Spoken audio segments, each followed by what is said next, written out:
At ayan mga ka-crypto, meron po tayong isang malaking balita dito na bumulaga sa buong mundo ng crypto. Alam naman natin na si XRP ay dumaan sa napakaraming pagsubok mula sa mga regulasyon hanggang sa walang katapusang debate sa community.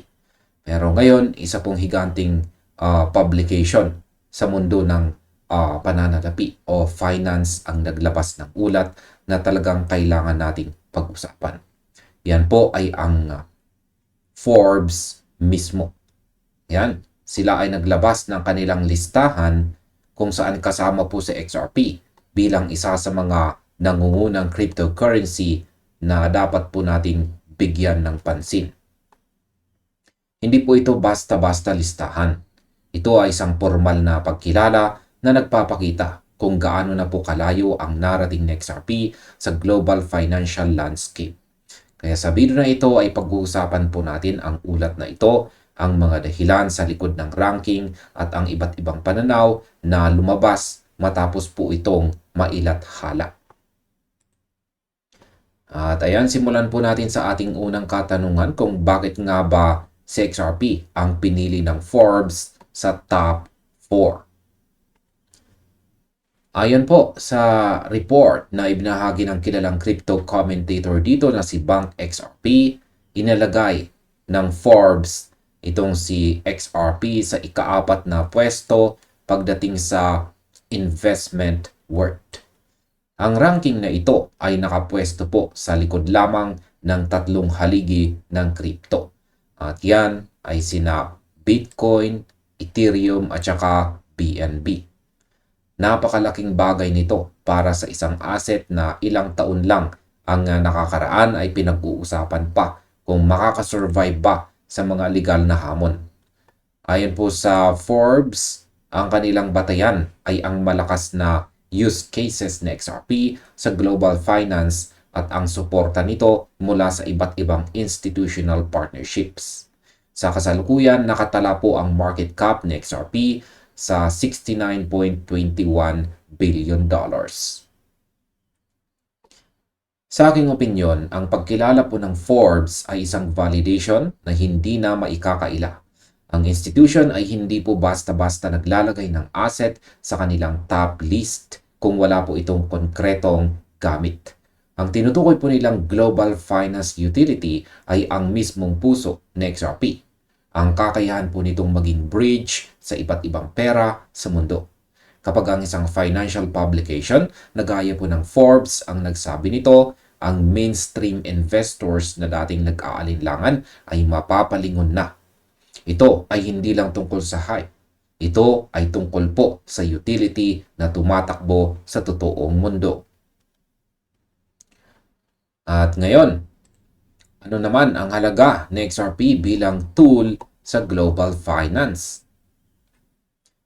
Binigyang diin ng Forbes ang papel ng XRP bilang tool para sa mabilis at mababang gastos na cross-border payments. Sa madaling salita, si XRP ay nagsisilbing tulay o bridge. Kung ikaw ay magpapadala ng pera sa kabilang panig ng mundo, ang fees at oras ang madalas na problema sa traditional system.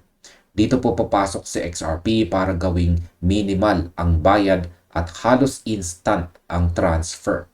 Sa oras ng publication, ang presyo po ni XRP ay nasa $1.11 at hindi rin nalilimutan ng report ang nakaraang taon kung saan umabot ito sa $36.65 noong July 2025.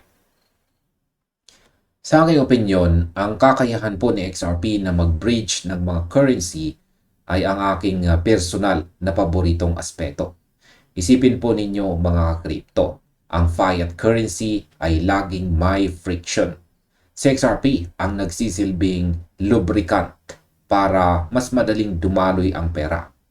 Para sa akin, ang $1.11 na presyo ay isa pong magandang reference point lamang.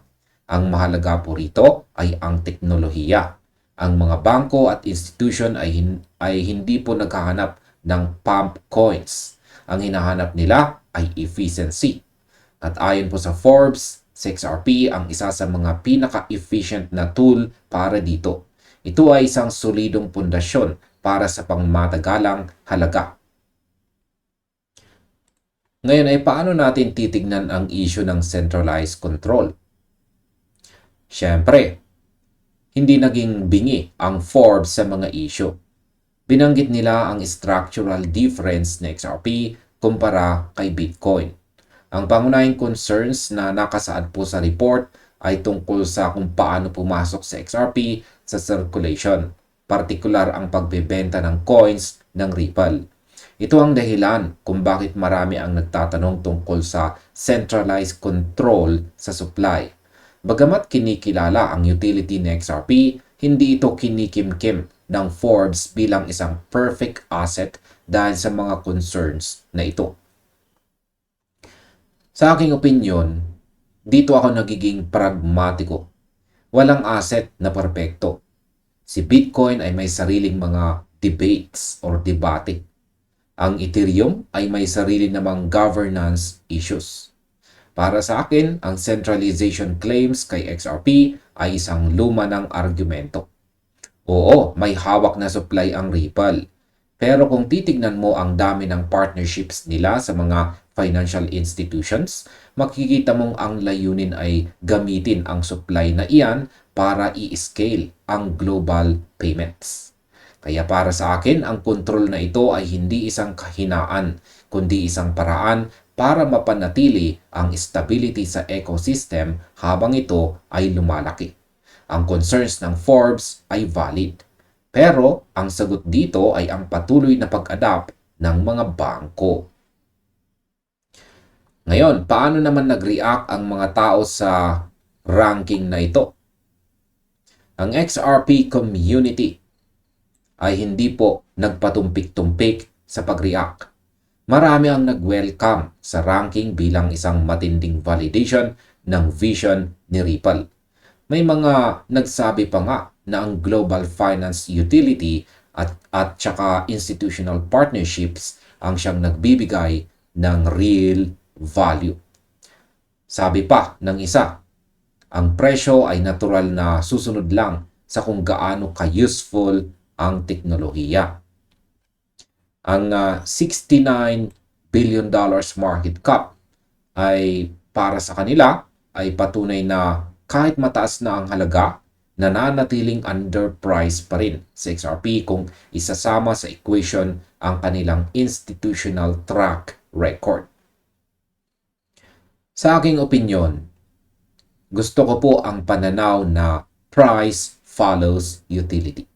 Sa mundo ng trading, madalas po tayong ma-distract ng mga candles at saka charts. Pero sa huli, ang fundamentals ang laging nagpapanalo. Ang community reaction ay nagpapakita na ang mga tao ay pagod na po sa hype. Ang gusto nila ay resulta. At ang pag-acknowledge sa utility ng XRP ay isang napakalaking panalo para sa lahat ng naniniwala sa long-term vision ng Ripple.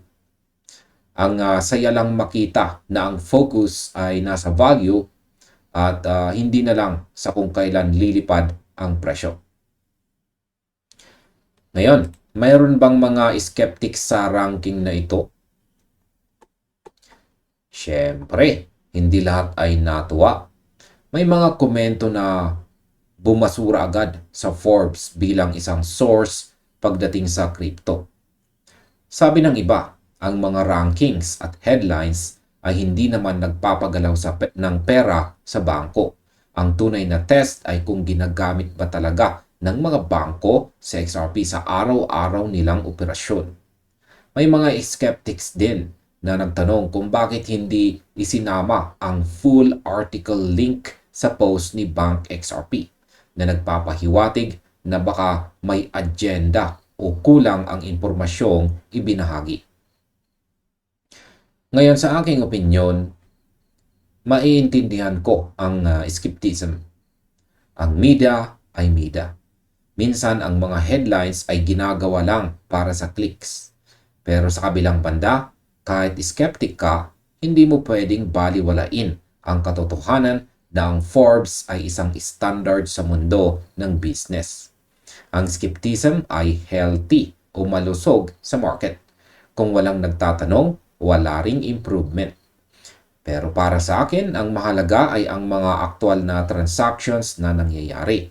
Kung ang mga skeptics ay naghihintay ng 100% bank adoption bago maniwala, malamang ay mahuhuli na sila kapag ang buong mundo ay gumagamit na ng teknolohiyang ito. Ano pa ang ibang concerns na lumabas?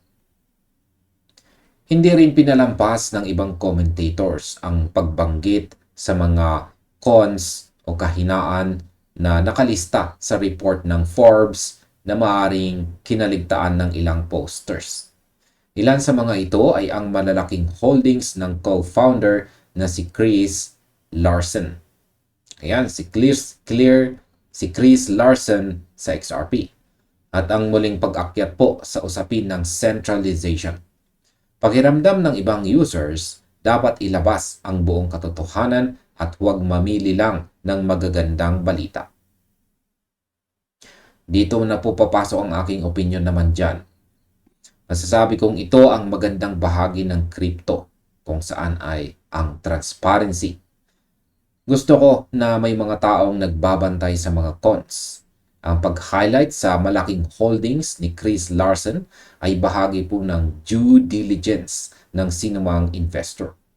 Pero para sa akin, ang mahalaga ay kung paano ito ginagamit. Ang transparency ay hindi lang para sa mga investors, kundi para na rin sa Ripple mismo para maging accountable. Ang pagkilala sa mga ganitong cons ay hindi nangangahulugan na lugi na ang investment, kundi nagbibigay lang ito ng mas malinaw na view ng risk profile asset. Ngayon ay ano naman ang epekto nito sa mainstream visibility? Ang Forbes ranking ay nagbibigay po ng mainstream visibility kay XRP sa panahong ang institutional interest sa crypto ay tuloy-tuloy ang pagtaas. Sa mundo ng finance, ang visibility ay katumbas po ng credibility. Kapag ang mga traditional investors ay nakakita ng XRP sa listahan ng Forbes, ang barrier to entry ay nababawasan. Ang tanong na lang ngayon ay kung paano ito makaaapekto sa presyo sa susunod na mga buwan. Sa aking opinion, sa totoo lang, ang visibility ay parang isang door opener. Hindi nito ginagarantiya ang tagumpay, pero binubuksan nito ang pinto para makapasok ang mas malalaking players. Ang taong ito, 2026, ay isang napaka-importanting taon. Ang institutional interest ay hindi na lang basta rumors. Ito ay nandito na. Ang pagkakasama sa listahang ito ay nagpapatibay sa posisyon ng XRP bilang isang seryosong financial instrument. Hindi lang basta isang digital asset na pang-speculation. Ngayon ay ano ang dapat na abangan natin bilang mga investors? Ayan. Ang tanong na laging bumabalik sa atin ay susundan ba ito ng paggalaw ng presyo? Maraming investors ang nagbabantay kung ang atensyong ito ay magdudulot ng sustained movement sa market. Ang institutional interest ay kadalasang mabagal pero matindi. Hindi ito parang pump na lilipad sa loob ng isang oras at babagsak din kaagad. Kung tatanungin po ninyo ako, ang pinakamahalagang takeaway dito ay ang shift sa perspective. Dati sa XRP ay tinitingnan bilang outcast dahil sa mga legal na issue. Ngayon ay itinatampok ito bilang top investment option. Iyan ang pagbabago na kailangan natin. Huwag kayong tumingin sa get-rich-quick schemes. Tumingin kayo sa kung paano nagbabago ang pagtanggap ng mundo kay XRP. Ang Forbes ranking ay isa lamang sa maraming validation na darating. Ang kailangan lang natin ay manatiling nakatutok sa long-term vision.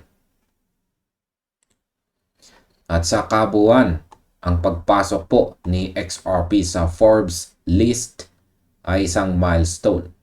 Bagamat may mga skeptics, at may mga valid concerns tungkol sa centralization at supply control, ang pangkalahatang mensahe ay malinaw.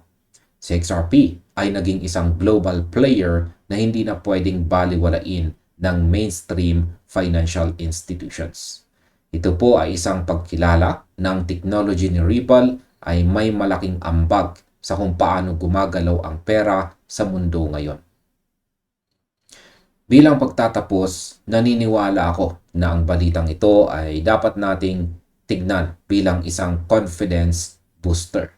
Hindi nito babaguhin ang market ng magdamag, pero nagbibigay po ito ng basihan para sa mas malalim na pagtitiwala sa asset.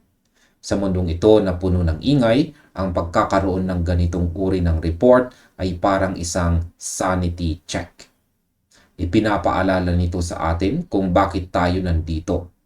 Dahil nakita natin ang potensyal ni XRP noon pa man, bago pa ito kilalanin ng Forbes. Ngayong kilala na sila, ang susunod na kabanata ay kung paano natin gagamitin ang ganitong klaseng momentum para sa susunod nating mga hakbang. At hanggang dito na lamang po tayo sa video na ito mga ka-crypto. Maraming salamat sa inyong panonood. Maaaring panoorin na rin po ninyo sunod ang ating recommended video dito.